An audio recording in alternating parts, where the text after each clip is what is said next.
Ouais, salut, comment ça va? Petite vidéo aujourd'hui pour remettre au centre du village l'église. Je sais pas si c'est comme ça l'expression, mais j'avais envie de vous faire une petite vidéo pour vous expliquer certaines choses au driver qui n'est pas clair pour la plupart des gens et qui est peut-être contre-intuitif et qui malheureusement n'est pas vraiment traité comme sujet.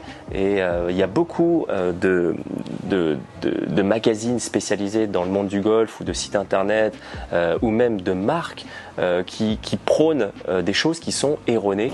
Donc j'ai envie de remettre juste les choses au clair sur l'optimisation sur votre driver. Il y a une donnée qui est un petit peu mal comprise de la part des golfeurs au driver, c'est le taux de spin. Je pense que vous l'avez déjà tous entendu et tous lu quelque part, c'est que pour maximiser votre distance au driver et pour la taper le plus loin et le plus fort possible et pour l'envoyer vachement loin cette balle, il faut que votre taux de spin soit le plus bas possible. Pour ceux qui sont au fond de la classe, qu'est-ce que le taux de spin? Le taux de spin, c'est la rotation de la balle sur elle-même en arrière, qui est calculé généralement par minute, donc un taux par minute.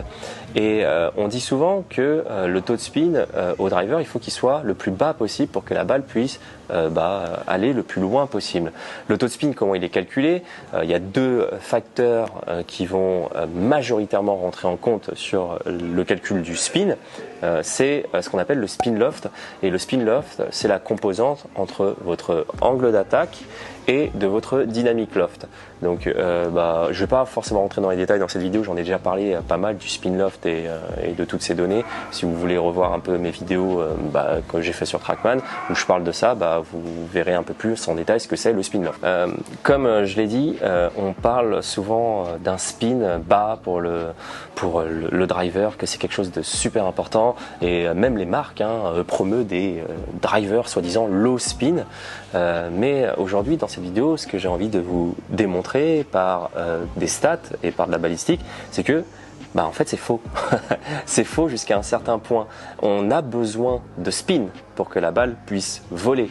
Et ce taux de spin, il est important et il a besoin d'être plus élevé si vous avez une vitesse de club plus faible. Je sais pas vous, mais moi je vois souvent dans les magazines ou même de la part de certains pros de golf que le taux de spin, soi-disant idéal pour le driver, tourne aux alentours de 2005 et qu'il faut surtout pas dépasser 3000 de spin parce qu'on aurait soi-disant trop de spin si on dépassait les 3000 de spin. Et c'est complètement faux.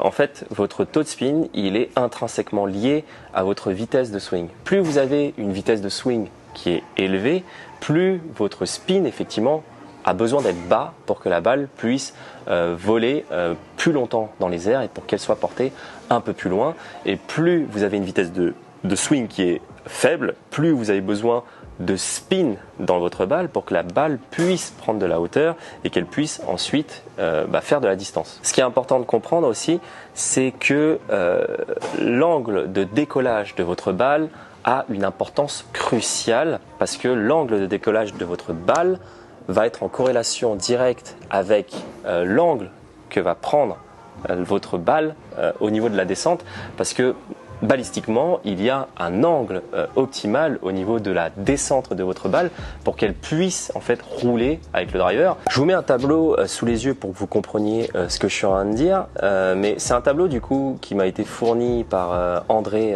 Taon, que vous devez probablement connaître sur la chaîne si vous suivez mes aventures. Mais André est donc un clubmaker situé en Île-de-France qui s'est procuré ce tableau sur un forum où se réunissent tous les clubmakers du monde. Donc vous imaginez bien que les clubmakers, c'est pas juste des mecs qui sont full marketing, mais qui ont quand même une analyse balistique du golf. Donc il y en a un qui a créé, je sais pas s'il y en a qu'un d'ailleurs, c'est peut-être un conglomérat qui a créé ça, je sais pas, mais ils ont sorti un tableau qui va vous permettre en fait de déterminer le taux de spin idéal en rapport avec votre vitesse de swing. Donc là, comme vous pouvez voir sur cette colonne à gauche, ça va être la vitesse de votre tête de club, donc la vitesse de votre swing à laquelle vous êtes capable d'accélérer votre tête de club au moment de l'impact. Sur la colonne de juste après, c'est la vitesse de sortie de la balle. Donc celle-là, on va s'en ficher un peu. On va partir du principe que vous touchez votre balle parfaitement, qu'elle est centrée, parce que c'est pas du tout le sujet en l'occurrence. Sur la troisième colonne, du coup, on va en parler juste après, mais c'est le launch angle, donc c'est le degré de décollage de votre balle, l'angle de décollage de votre balle. Et la quatrième colonne, du coup, c'est le taux de spin. Et là, il y a un petit astérix juste là que j'ai besoin de vous traduire pour que vous compreniez à quoi sert ce tableau. Ce tableau, en fait, ce sont les nombres optimum par rapport à la distance de portée de balle et à la roule avec votre driver pour avoir un angle d'atterrissage de 40 degrés au niveau de votre balle. Alors pourquoi c'est important 40 degrés de descente pour un driver? Parce que c'est l'angle optimal pour optimiser la roule du driver. Imaginez que votre driver en fait il monte et qu'il a un angle de descente verticale comme ça à 90 degrés. Vous comprenez bien que si ma balle descend à la verticale, elle va pas avoir de roule, donc elle sera pas optimale au niveau de la roule de la balle. Donc si vous voulez, pour un driver, ce qu'on a besoin, c'est que dans l'angle de descente, c'est une donnée qu'on parle pas trop aussi au niveau des clubs, peut-être que je reviendrai sur d'autres vidéos, mais en gros, pour que vous compreniez, pour synthétiser la chose, l'angle optimal pour la descente au niveau du driver, c'est un angle en fait qui descend à 40 degrés pour optimiser le vol et la roule de la balle. Donc finalement, ce tableau, il nous indique quoi? Il nous indique le spin idéal ainsi que l'angle de décollage optimal qui sera forcément en relation avec l'angle de la descente par rapport à votre vitesse de swing. Et c'est ça qui est top avec ce tableau, c'est que on a extrapolé toutes les données qu'on pouvait avoir sur un club de golf et on a optimisé ça en rapport avec la vitesse de swing de tous les golfeurs sur un panel qui va quand même de 50 miles à l'heure, donc généralement pour les enfants ou les femmes, jusqu'à 150, donc Kyle Berkshire ou les meilleurs joueurs du monde. Donc là, on a vraiment le panel complet qui nous permet d'avoir les stats optimisées au driver. Et je sais pas ce que vous en pensez, mais moi je trouve ça super ce tableau. Parce que moi, par exemple, en course, ça me sert à quoi? Je me dis, ah ok, le mec, il est à 80 miles, donc balistiquement, dans l'optimum, à 80 miles, il doit avoir un angle de décollage d'à peu près 17 degrés pour pouvoir avoir du coup un angle de descente à 40 degrés pour optimiser, encore une fois, le vol et les roules de la balle. Et il faut qu'il tourne avec un taux de spin aux alentours de 3500-3600 de spin. Donc moi déjà ça me permet de me dire ok c'est super, je sais ce que je dois atteindre en termes de chiffres pour ce type de golfeur et donc d'optimiser son drive en rapport avec sa vitesse de swing. On revient un petit peu sur ce tableau, mais comme vous pouvez le voir à l'écran, plus votre vitesse de club est faible, plus vous avez besoin d'avoir un angle de décollage élevé avec plus de spin. On va prendre des petites stats au pif sur le tableau. Je vais prendre 75 miles. On voit que le taux de spin idéal tourne aux alentours plutôt de 3700 de spin avec un angle de décollage plutôt de 17 degrés. Donc, on parle un peu de ce taux de spin.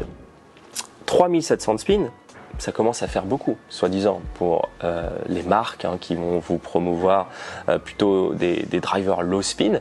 Mais comme vous pouvez voir, finalement, le taux de spin, il est important. Vous avez besoin de spin pour faire décoller la balle. Il est d'autant plus important, ce taux de spin, si vous avez une vitesse de club qui n'est pas très haute. Donc, n'essayez surtout pas de vous dire, de regarder de faire comme ce que vous pouvez voir dans les magazines ou quoi que ce soit, de se dire, ok, si j'ai un driver, il faut que je baisse le taux de spin au maximum. Non, c'est complètement faux. Votre taux de spin, il doit être en corrélation directe avec votre vitesse de swing. Et pour connaître votre vitesse de swing, moi ce que je vous invite à faire, c'est d'aller taper sur un simulateur, de connaître votre vitesse de tête de club au driver. Parce que c'est uniquement à partir de votre vitesse de club au driver qu'on va pouvoir travailler ensuite sur le taux de spin idéal pour faire décoller votre balle. Et aussi, ce qui est important, c'est aussi l'angle de décollage au driver. Et généralement, ce que je constate aussi, c'est que finalement, malheureusement, les drivers sont un peu trop fermés. La moyenne que dans le commerce qu'on trouve, c'est du 10,5. Mais comme vous pouvez voir dans le tableau, plus votre vitesse de club est faible, plus vous avez besoin d'un angle de décollage élevé. Et l'angle de décollage, il dépend de quoi? Il dépend de votre loft dynamique. Et votre loft dynamique, il dépend de quoi? Il va dépendre de votre loft statique. Donc si vous prenez du 10,5, généralement c'est un peu trop fermé si vous avez une vitesse de club un peu plus faible. Donc si vous avez une vitesse de club un peu plus faible, je vous préconiserais plutôt des clubs avec un loft statique plus élevé, un driver à 12, 13, 14 degrés, c'est pas déconnant pour la plupart des gens, je trouve. Ce qui va permettre de favoriser du coup un angle de décollage optimal au niveau de votre balle et donc d'avoir un angle d'atterrissage optimal qui va favoriser donc la roule et aussi la portée de votre balle en relation avec le taux de spin. Et le taux de spin, comme on a dit en début de vidéo, il est en relation directe entre le loft dynamique et l'angle d'attaque. Donc tout ça finalement pour vous déblatérer quoi? Pour vous dire que faites attention à ce que vous pouvez voir dans les journaux ou dans les magazines de golf ou dans les conseils qu'on peut vous dire. Le taux de spin, c'est important le spin. Le spin, c'est la vie. Okay, on a besoin de spin pour que la balle décolle. Vous ne pourrez jamais taper une balle correctement avec 0 de spin. Une balle a besoin de spin. Et comme vous avez pu le comprendre dans cette vidéo, votre taux de spin doit être en corrélation directe avec votre vitesse de swing. Et c'est pas ce qu'on vous dit. On vous dit généralement qu'avec le driver, il faut avoir très peu de spin, il faut tourner aux alentours de 2005, 3000. Non, c'est faux. Une personne, une dame qui va swinger, on va dire, j'en sais rien, à 60, 65 de vitesse de club, bah vous pouvez voir que à 65 vitesse de club, elle a besoin quasiment de 3900 de spin. 3900 de spin, on va dire que c'est énorme pour un driver. Eh ben non, c'est pas énorme, c'est l'optimum en rapport avec la vitesse de swing. Et c'est ça que je veux que vous compreniez dans la balistique, c'est que la balistique c'est quelque chose qui se calcule. On n'est pas sur quelque chose où on est, c'est à peu près ça, c'est 2005, donc c'est comme ça que ça doit être pour tout le monde. Non, il y a d'autres données qui rentrent en compte, il y a le spin loft, il y a le spin loft qui est composé de loft dynamique, angle d'attaque, il y a l'angle de décollage, il y a l'angle d'atterrissage, il y a le taux de spin, donc il y a toutes ces données qui rentrent en jeu aussi. Donc, sur ce tableau, en fait, ce qu'on vous démontre juste, c'est le taux de spin idéal en rapport avec votre vitesse de swing et l'angle de décollage de votre balle, à condition que votre balle soit parfaitement centrée avec un smash à 1,50 et qu'il n'y ait pas de variation, de friction entre l'orientation de la face et le chemin de club, plus ou moins ouvert, plus ou moins à droite, plus ou moins à gauche.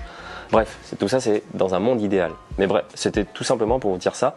C'était pour vous dire, faites attention, ne considérez pas que le taux de spin doit être le plus bas possible avec le driver. C'est faux. Oui, il doit être de plus en plus bas si vous la frappez de plus en plus fort, comme on pouvait le voir sur le tableau. Si on commence à taper à peu près en mode PGA, c'est-à-dire à peu près 115 miles, on voit qu'à 115 miles, forcément, les mecs commencent à mettre plus aux alentours de 2002 de spin. Parce que plus ils vont prendre de spin, plus la balle va monter vers le haut. Et plus elle va monter vers le haut, plus son angle de descente sera orienté vers le sol comme ça et pas à 40 degrés, ce qui va faire qu'au niveau de la roule, ça ne sera pas du tout optimal. Donc, encore une fois, je le répète, j'ai dû le répéter 50 fois dans la vidéo parce que je tourne les vidéos à l'arrache, mais le taux de spin doit être en relation directe avec votre vitesse de swing. N'écoutez pas forcément ce qui se passe. Je pense que la majorité d'entre vous n'ont pas une vitesse de swing PGA de moyenne sur un parcours, donc n'essayez pas d'avoir un taux de spin aux alentours de 2000. Ça n'a aucun sens. Si vous tournez à 80 miles, augmentez à 3500 de spin, ça ne sera pas déconnant. Bref, voilà, j'espère que la vidéo aura été instructive. En tout cas, quant à moi, il ne me reste plus qu'à vous souhaiter une très bonne journée à tous et un très bon golf. Allez, je vous dis tout simplement à la prochaine. Ciao.